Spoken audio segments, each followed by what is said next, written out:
Le Conseil interprofessionnel du cacao et du café a été créé par une ordonnance du président de la République en 1991. Les acteurs, l'interprofession regroupe donc tous les acteurs qui apparemment, on peut penser qu'ils ont des intérêts contradictoires, c'est vrai, en apparence seulement, mais en bout de piste, ce sont des activités qui se complètent. L'exportateur a besoin du producteur, le producteur a besoin de l'exportateur, et ainsi de suite. Donc, en nous réunissant, nous ne pouvons pas trouver mieux que, comme on dit, la véritable charité commence par soi-même. Réunis au sein de ce conseil interprofessionnel cacao et café, nous avons cette volonté, parce que nous y croyons. Nous sommes des gens qui ont leur activité depuis les parents, les enfants se succèdent. Nous pensons que le cacao et le café, pour certains d'entre nous, ça a permis de payer la scolarité, ça a permis d'envoyer les enfants à l'école. Pourquoi ne pas croire, surtout si c'est nous-mêmes qui devons travailler pour que cette activité ne tombe pas en désuétude. Je pense que le dynamisme, ça procède du fait que les acteurs eux-mêmes qui sont réunis au sein de l'interprofession, c'est leur activité. Il n'y a pas meilleure solution que de faire progresser ce qu'on fait par les acteurs eux-mêmes. Vous avez les producteurs, vous avez les usiniers, vous avez l'industrie de transformation et puis, bien sûr, les exportateurs qui achètent avant d'exporter.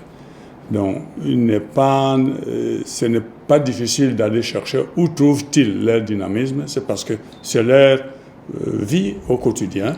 Ils doivent donc se donner à fond pour que leur activité ne tombe pas.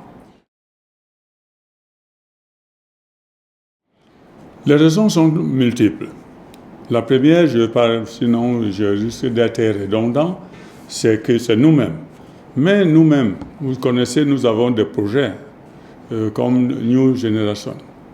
C'est un projet où, après avoir examiné la filière, les deux filières, nous avons trouvé que l'âge moyen de nos cacaoculteurs ou caféiculteurs était de 57 ans. Il faut rajeunir.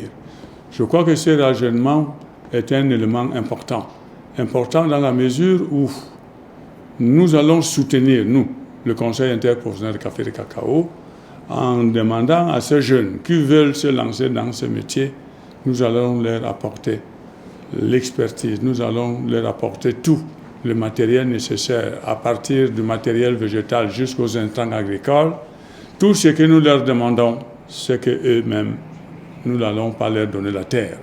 Ils doivent avoir un lopin de terre familial ou qu'ils ont acheté et nous les formons pour qu'ils puissent devenir demain les acteurs de demain. Donc ça, c'est la première chose. Nous avons à l'heure actuelle près de 1000 jeunes femmes et hommes sans distinction qui se sont engagés dans cette voie. Imaginez, Madame Bénédicte Châtel, que chacun de ces jeunes-là a seulement 1 hectare. C'est le minimum, 1 hectare.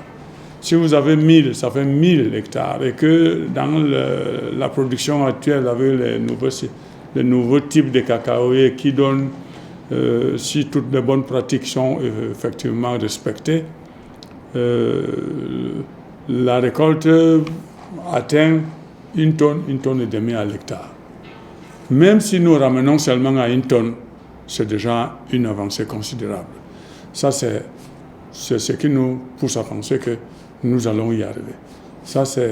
Il y a également donc ce que l'État, une société qu'on a créée, le FODEC, Fonds de développement du cacao et du café, où à chaque kilo de cacao qu'on exporte ou de café, il y a un prélèvement de X francs le kilo. est entièrement consacré à la relance de ces filières. Je pense que ça ne sera pas comme on l'avance, peut-être que à l'horizon 2020 qu'on atteigne les 600 000 tonnes qu'on avance, mais je pense qu'à l'horizon 2030, nous ne serons pas très loin. C'est le privé qui va faire en sorte que le Cameroun sorte de la torpeur dans laquelle nous nous trouvons actuellement.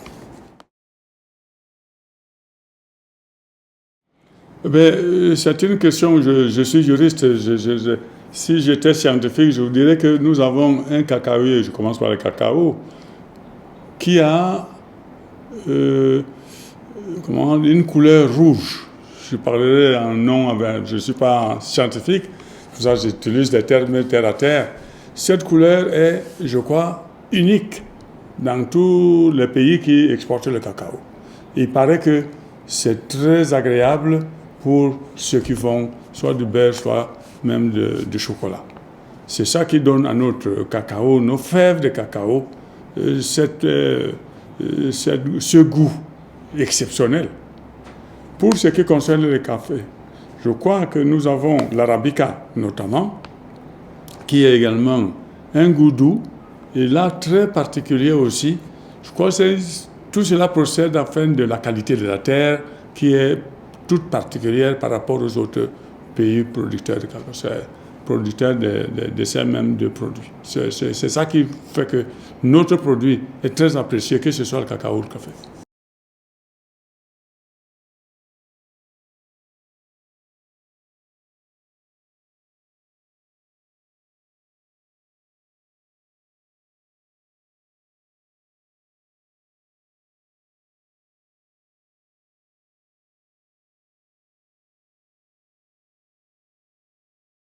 Tout le monde voit aujourd'hui que ça bouge. Ça bouge. Le reste, c'est Goliath, mais je pense que c'est nous qui. La preuve que c'est que vous êtes avec nous, l'Union européenne, etc., tout le monde veut